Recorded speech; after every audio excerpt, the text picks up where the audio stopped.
Francisco Carlos Pluguiege, é isso, né? Da Confederação Nacional dos Trabalhadores do Ramo Financeiro e Contraf. Boa tarde a todas, a todos. Queria cumprimentar a mesa, falar da honra de estar na mesma mesa que o senador Paulo Paim. É uma honra. Cumprimentar a todas, a todos que estão presentes. E, desde já, explicar, eu estou aqui representando o presidente da Confederação Nacional dos Trabalhadores do Ramo Financeiro, o Beto. Ele não pôde estar aqui porque estamos numa campanha nacional unificada. Estamos em meio a uma campanha nacional unificada dos bancários. E ele está agora em mesa de negociação, uma mesa de negociação absolutamente intransigente e, não coincidentemente, nesse momento, colocam uma pauta que vem absolutamente, frontalmente contra todos os trabalhadores e trabalhadoras, não só das empresas estatais. Essa lei, esse projeto de lei aqui, 555, tanto o 555 quanto o 167, são afrontas a cada um dos cidadãos, a cada uma das pessoas, a população brasileira, de um modo geral. Por quê?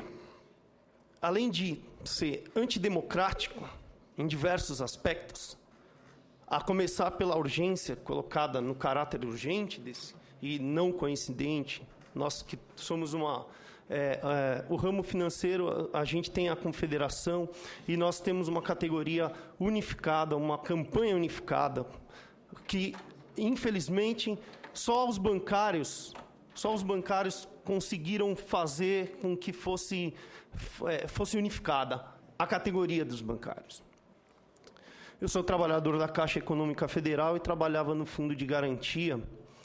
E o primeiro local onde as questões da Caixa seriam imediatamente afetadas é justamente no atendimento à população de mais baixa renda, ao fomento das políticas públicas, que é fundamental, porque se você transforma tudo em SA, todas as empresas, primeiro você está degringolando toda a estrutura do país mesmo, de fato.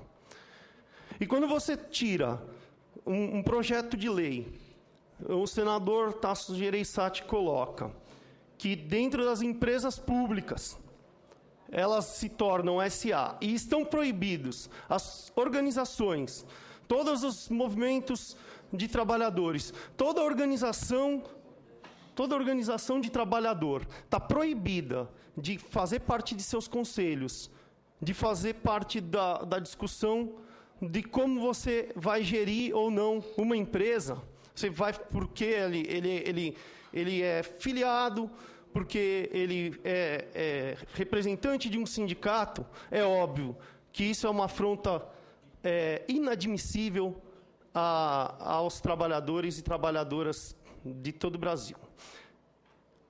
É importante a gente lembrar que não é só esse projeto que está tramitando. Ele agora está como urgente, mas nada impede que amanhã seja o projeto de terceirização que regulamenta as atividades fins todas e permite, de um modo absurdo e arbitrário, que todos nós, as categorias, deixem de existir. É óbvio que há interesses absurdos nisso. E por isso a gente observa isso como uma afronta. A Caixa Econômica Federal, ela tem um papel fundamental para a sociedade brasileira desde o princípio. Quando a Caixa foi fundada, ela foi fundada como uma caixa de poupança para que os escravos conseguissem poupar e pagar suas cartas de alforria. Hoje as cartas de alforria são outras. E é essencial para um banco público como a Caixa ainda o é essencial e fundamental que ela mantenha os caráteres que que são os princípios dela, que era fomentar as políticas públicas de todo o país.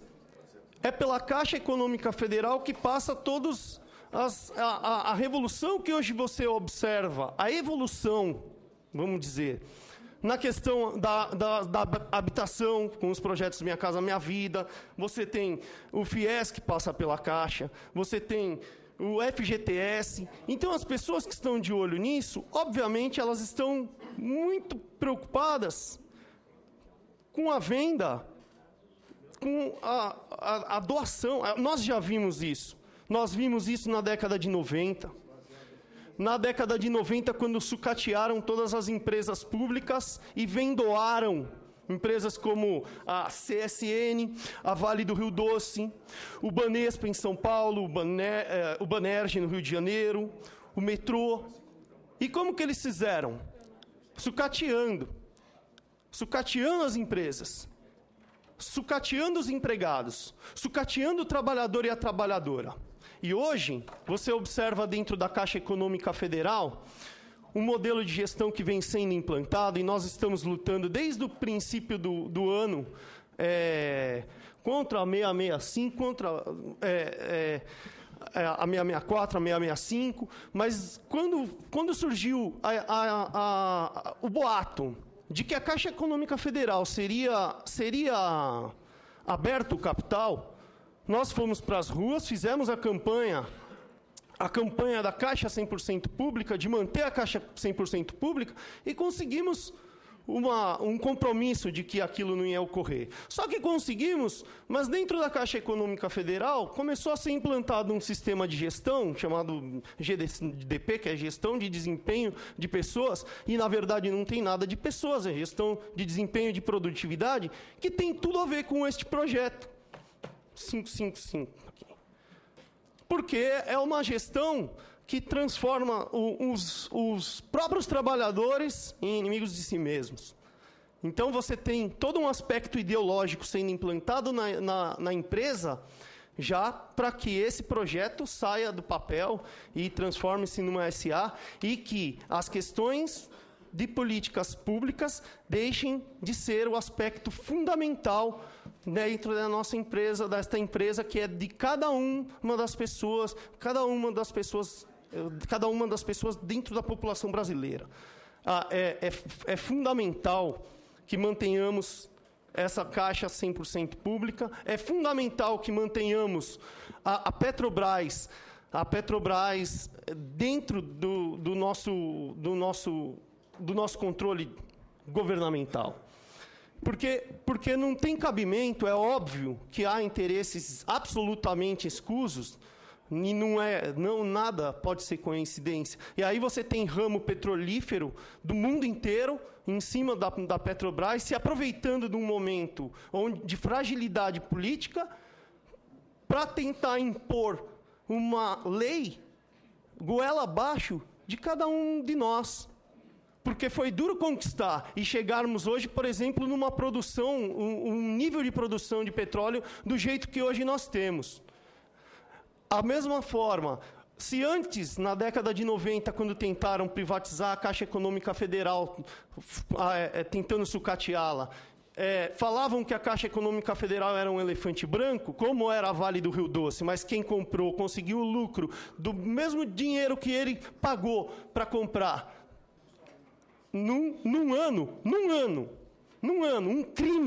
um crime que a gente sofreu. E a gente agora está correndo risco de novo, porque o projeto tem o mesmo teor privatista.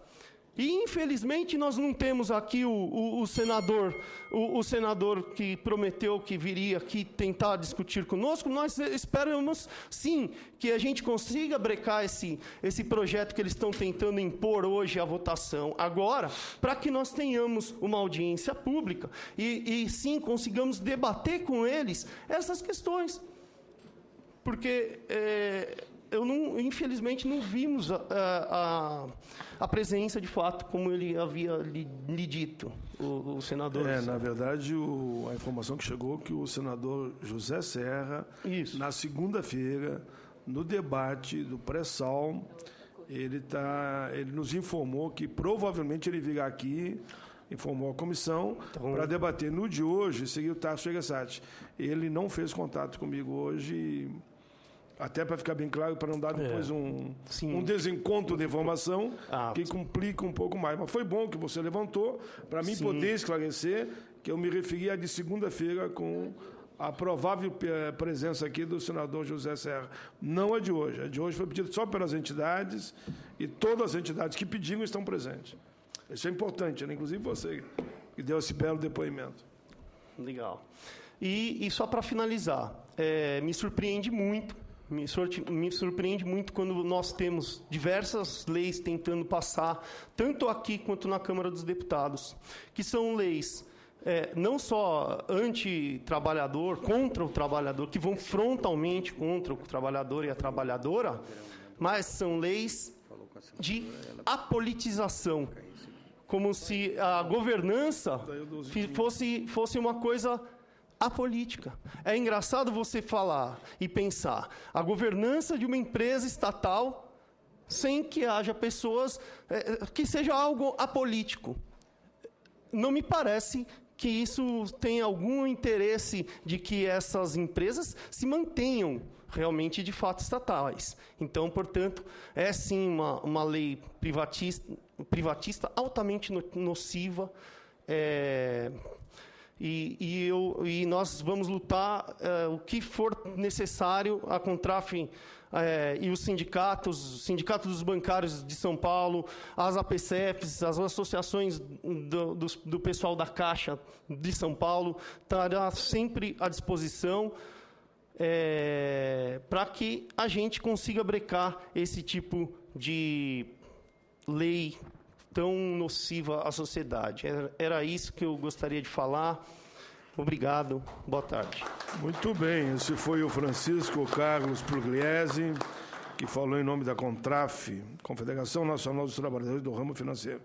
Passamos a palavra agora a Eduardo Guterra, presidente da Federação Nacional dos Portuários, que seguidamente está nessa comissão também, sempre por um motivo justo.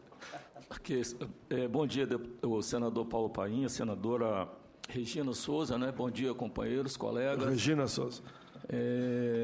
Bom dia, colegas da mesa.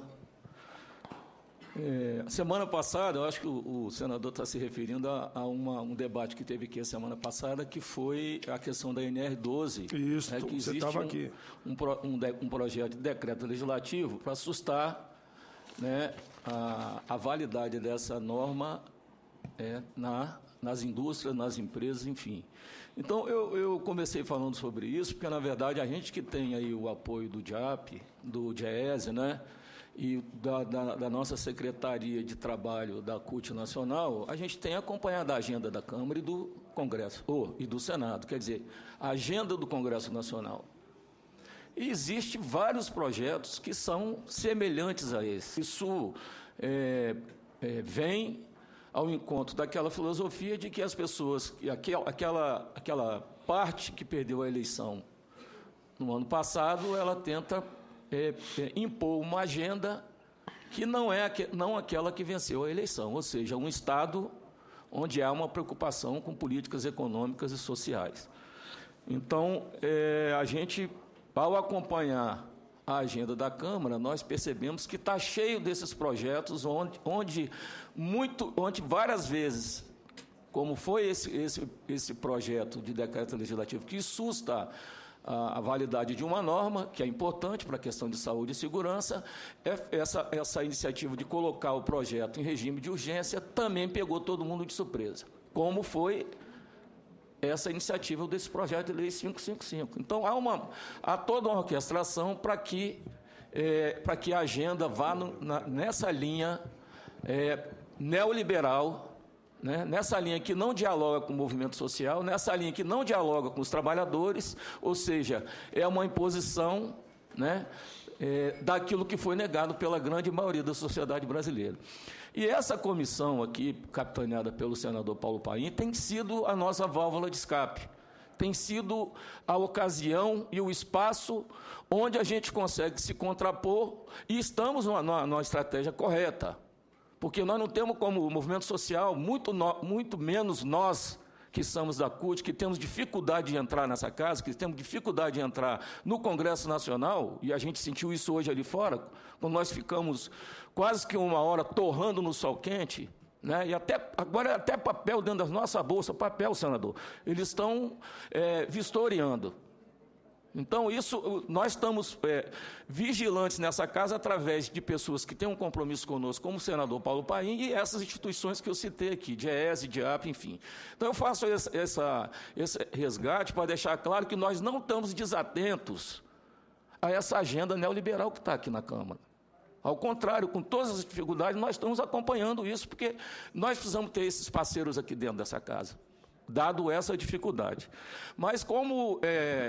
na verdade, eu fui pego de surpresa para estar aqui nessa mesa em substituição a outro companheiro, eu vou aproveitar a oportunidade, porque, na verdade, esse projeto de lei, ele não interfere só na questão da Petrobras, do sistema financeiro, nos Correios, também nos nossos portos brasileiros.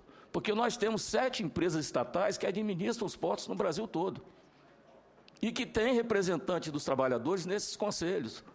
E que tem conselho de administração que desempenha um papel importante para que esses portos, lá na ponta, tenham um desenvolvimento econômico, mas também com pensamento na questão social. E só para informar os colegas, em 2014, os nossos portos movimentaram 970 milhões de toneladas, num crescimento de 4,3% se relacionado com 2013. Então, com todas as dificuldades que nós temos de ferrovia, de rodovia, de hidrovia, né, para que a gente faça a movimentação dos nossos portos de forma equilibrada, os nossos portos vêm crescendo mais do que a economia do nosso país, infelizmente. Não que eu acho que isso seja uma vantagem, mas eu aproveito para dar esses números para vocês. Então, nós temos as empresas que administram os nossos portos com esse perfil que eu falei e que tem Conselho de Administração, Companhia Docas do Rio Grande do Norte e a administração do Porto de Maceió, CDP, Companhia Docas de Belém do Pará, Doca do Ceará, Bahia, que administra Salvador, Ilhéus e Candeias, CDRJ, Codesa, Codesp. Todas essas empresas têm o perfil e que vão ter que se adequar a esse projeto de lei, caso ele seja aprovado. E mais, agora, recentemente, todas essas empresas passaram pela reforma estatutária. Passaram pela reforma estatutária, onde houveram mudanças, inclusive, nos estatutos dessas empresas portuárias, não tinha aquele artigo que impede o representante dos trabalhadores no Conselho de versar sobre acordo coletivo, plano de previdência complementar e plano de cargo e salário, que nós não tínhamos isso, porque essa conquista nossa era antiga, passaram a fazer parte do estatuto dessas empresas. Inclusive, senador, eu chamo a atenção do senhor para um fato. O Porto de Rio Grande, que é uma delegação do governo federal para o estado do Rio Grande, ele tem conselho de administração. E ele, eu não sei, eu acho que o senhor precisa dar uma analisada para ver se ele não vai ter que se adequar a essa lei também. O que significa uma mudança radical. Porto de Paranaguá, Porto de Itajaí. Então, são portos importantes que estão passando, talvez, ao largo dessa discussão, e eu acho importante que, na discussão que nós vamos ter em audiência pública, que a questão portuária esteja colocada de uma forma, junto com toda essa discussão que está acontecendo, para a gente, porque eu entendo que é uma discussão importante e estratégica. Os portos brasileiros, assim como rodovia, ferrovia, o setor aéreo, o transporte de uma forma geral, é um dos pilares da macroeconomia de qualquer país no mundo. Então, eu acho que nós precisamos jogar uma luz em cima disso. Voltando para o assunto,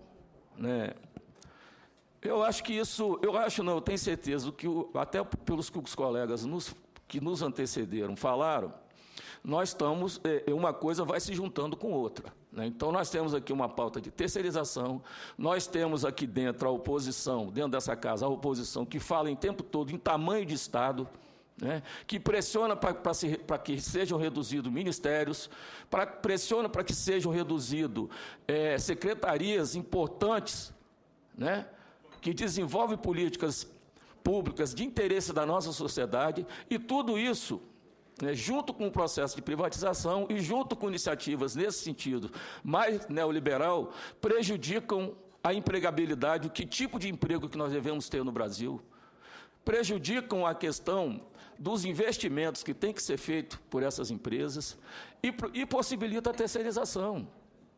Porque, na verdade, esse é um ponto de vista importante que a gente tem que colocar. Quem acompanhou o debate lá na Câmara sobre o projeto de terceirização, está claro que aquilo ali é uma questão ideológica. E que nós só não perdemos aquilo porque estamos vigilantes, né, e acompanhamos esse debate e fizemos mobilização, que é o nosso papel. E continuamos vigilantes nisso. Então, esse é um ponto que não está fora desse radar, dessas políticas neoliberais aqui, dessa casa. A outra coisa que é complicado da gente administrar e procurar entender, ou talvez não seja tão difícil assim, quando você coloca num projeto desse que 20% dos membros do Conselho de Administração tem que ser independente. Independente de quê? Por exemplo, vou citar aqui, Porto. Você discute nos conselhos de administração a política estratégica do porto numa cidade, num município ou numa região. Você discute tarifa portuária. Você discute o planejamento estratégico dos portos. Você discute política de saúde, você discute política de meio ambiente. Você vai botar 20% de pessoas independentes nesse conselho, mas independente de quê? Para os trabalhadores, nós não podemos ser sindicalizados, nem podemos cumprir o que está na Constituição. Né? Agora, vem 20 pessoas independentes para dentro do conselho que a gente não sabe. Nós sabemos, sim, o que tem por trás disso. Mas cabe fazer essa análise para, como disse a companheira aqui, jogar uma luz em cima disso. Porque isso aí me parece até uma coisa fascista, sob o ponto de vista do momento que nós estamos vivendo no Brasil hoje. Então, eu queria terminar minha falação alertando, né, a todos nós aqui, quem nos assiste, de que o Brasil, a economia no Brasil é totalmente dependente de iniciativas governamentais. Só para ilustrar, toda vez que vai se anunciar um pacote, alguma medida do governo com relação à economia, o Palácio do Planalto fica cheio, a imprensa para, todo mundo para no Brasil para ouvir isso. Esse projeto retira, no nosso entendimento, do governo, o que a Constituição lhe deu. O direito de ser responsável pelas empresas estatais.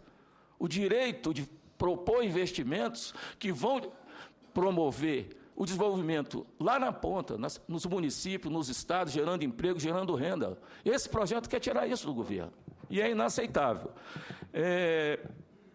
Eu tenho certeza que a gente, já é a segunda iniciativa que a gente participa aqui, a gente sai daqui com uma notícia boa, como nós saímos segunda-feira, onde o próprio senador que estava aqui, que tinha pedido o regime de urgência, ele, em função do posicionamento do senador Paulo Paim, ele se propôs retirar a urgência urgentíssima. Então, a gente espera que essa discussão volte para um ambiente mais claro, mais lúcido, onde nós podemos dar a nossa opinião e cobrar dos senadores da oposição uma coerência relacionada com o resultado das eleições o ano passado. Era isso. Obrigado, senador. Obrigado pelo convite. Parabéns a todos nós que estamos vigilantes aí.